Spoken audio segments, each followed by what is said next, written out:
Ранним утром на окраине города, граничащей с национальным парком, произошел инцидент, который заставил местную службу спасения забить тревогу. Рабочие, пришедшие на стройплощадку, обнаружили в глубоком котловане для фундамента короля джунглей.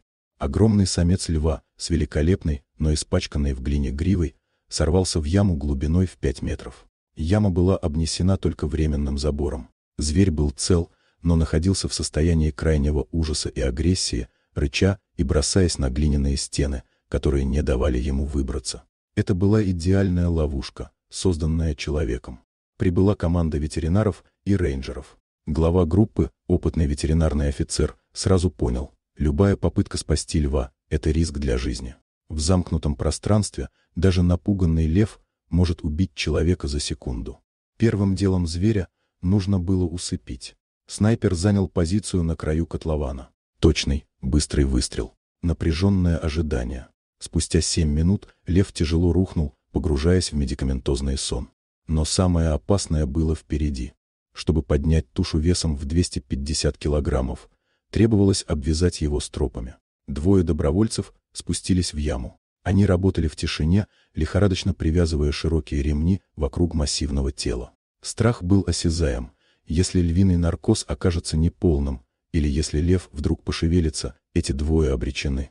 Наконец, стропы закреплены. Тяжелый гусеничный кран медленно натянул трос. Лев, весь в глине, был поднят из ямы и опущен на землю в безопасной зоне. Начался процесс пробуждения. Спасатели отступили на безопасное расстояние, готовые к худшему. Все ждали яростного, панического побега. Лев глубоко вдохнул, его глаза открылись. Он поднялся, медленно, с достоинством, стряхивая с себя куски глины. Он огляделся, полностью игнорируя дикую местность и путь к свободе.